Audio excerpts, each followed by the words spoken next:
A few days ago, a $32 bracelet sold out across the United Kingdom overnight. Not because of a celebrity endorsement, not because of a marketing campaign, because an 11-year-old princess clipped it onto her wrist at Wimbledon and, almost without realizing it, reached across almost 3 decades to touch the hand of a grandmother she never once met. And the line a fashion editor used to describe it is the part that should stop you cold. They called it a deep-rooted family connection. That word, connection, is doing a lot of heavy lifting. Because what Princess Charlotte just did at the All England Club is not just a fashion moment. It is a quiet, deliberate resurrection of the most personal piece of jewelry Diana, Princess of Wales, ever owned. And almost no one is talking about what that really means. To understand what just sold out, you have to go back 4 to 5 years, to July 29, 1981. The wedding of the century. 20 million people watched on the street. 750 million watched on television. A young kindergarten teacher walked out of St. Paul's Cathedral in a dress with a train longer than a cricket pitch. And somewhere in the private, sealed-inner chambers of Buckingham Palace, a brand-new husband slipped a small box across to his bride of 4 hours. Inside was a delicate gold charm bracelet. Not a tiara. Not a royal heirloom passed down from a Windsor queen. Something more personal. A gift from Wartski, the legendary Welsh jeweler, picked specifically by Charles to grow with her year by year. The plan was almost unbearably romantic. For the first 10 anniversaries of their marriage, Charles promised he would add one new charm to the bracelet. Just one, every year. And he did. Over the next decade, as the world watched Diana bloom from a shy 19-year-old into the most photographed woman on earth, that bracelet quietly accumulated tiny gold sculptures that read like a diary of their life together. A miniature St. Paul's Cathedral, the cathedral where they had just said their vows. A pair of ballet slippers, a love letter to her lifelong devotion to dance. A tiny polo cap, because Charles adored polo and wanted her to wear a piece of it. A little apple, which was rumored to quietly nod to New York City, the Big Apple, a place Diana would fall violently in love with in the years after this marriage collapsed. And a small gold pig, for reasons nobody has ever been able to fully explain, an unexplained mystery animal in the middle of an otherwise deeply curated love story.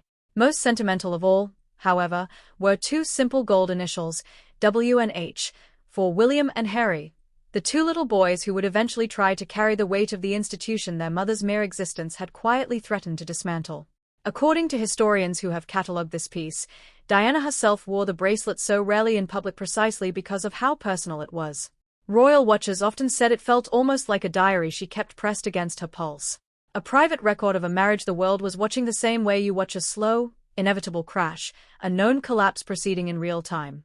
Which brings us to July 12, 2026, Centre Court at Wimbledon, the men's singles final. 11-year-old Princess Charlotte arrived in a cornflower blue dress with delicate ruffle sleeves, a silhouette that echoed one of her mother Kate Middleton's Wimbledon looks from the previous year. On her small wrist, the charm bracelet. Photos were taken. Tatler noticed. Within 24 hours, the gold-plated shell charm from Accessorize, the $32 piece sold through Marks & Spencer, was sold out at retailers across Britain. But here's the part most people do not know. This was not the first time Charlotte chose a charm bracelet for Wimbledon. Last year, in 2025, she wore a personalized Pandora charm bracelet loaded with her own small selections, an emerald birthstone charm for her May 2nd birthday, a rose gold figurine of Nala from The Lion King because that, reportedly, is a family favorite film, and a white heart disc. In other words, Charlotte did not accidentally stumble onto a bracelet at Centre Court. She has been quietly building a charm bracelet vocabulary, year over year, an evolving decoration celebrating the same basic emotional grammar her grandmother invented 4 to 5 years ago. But here is the part that should genuinely get under your skin.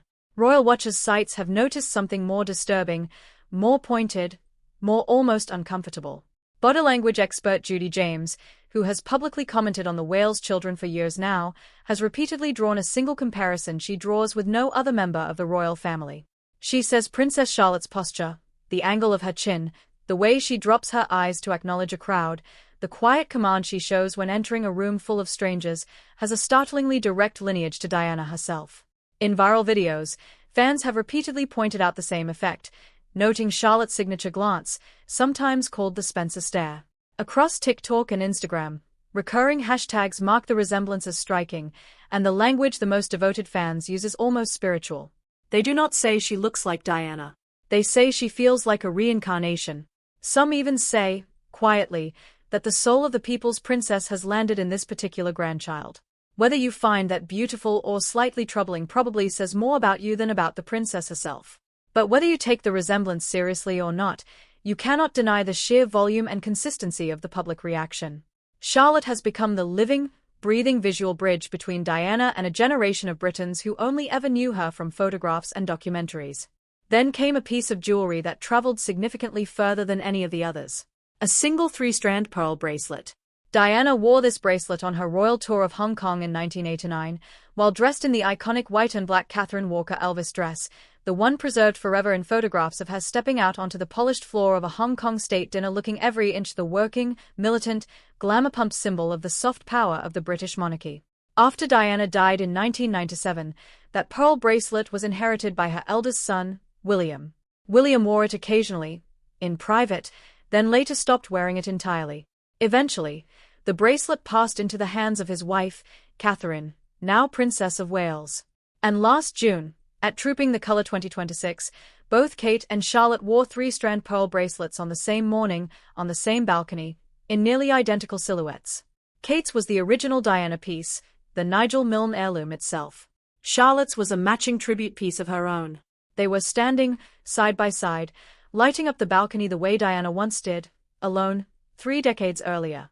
One heirloom, worn for 3 generations, on 3 very different wrists. And yet that was not even the boldest tribute Charlotte paid Diana last year.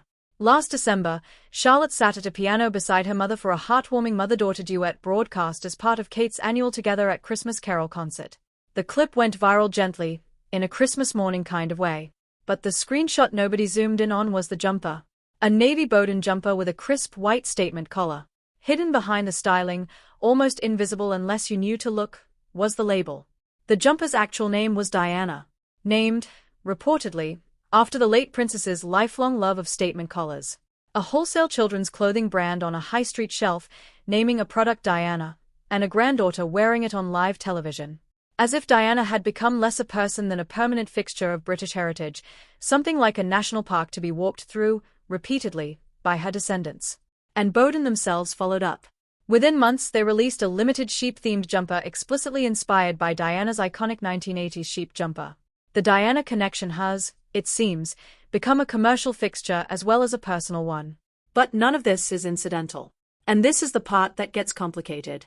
Multiple reports from royal watchers, several of whom have tracked palace cycle patterns for years, have pointed out that 2026 is producing the densest concentration of Diana tributes they can remember since her death in 1997.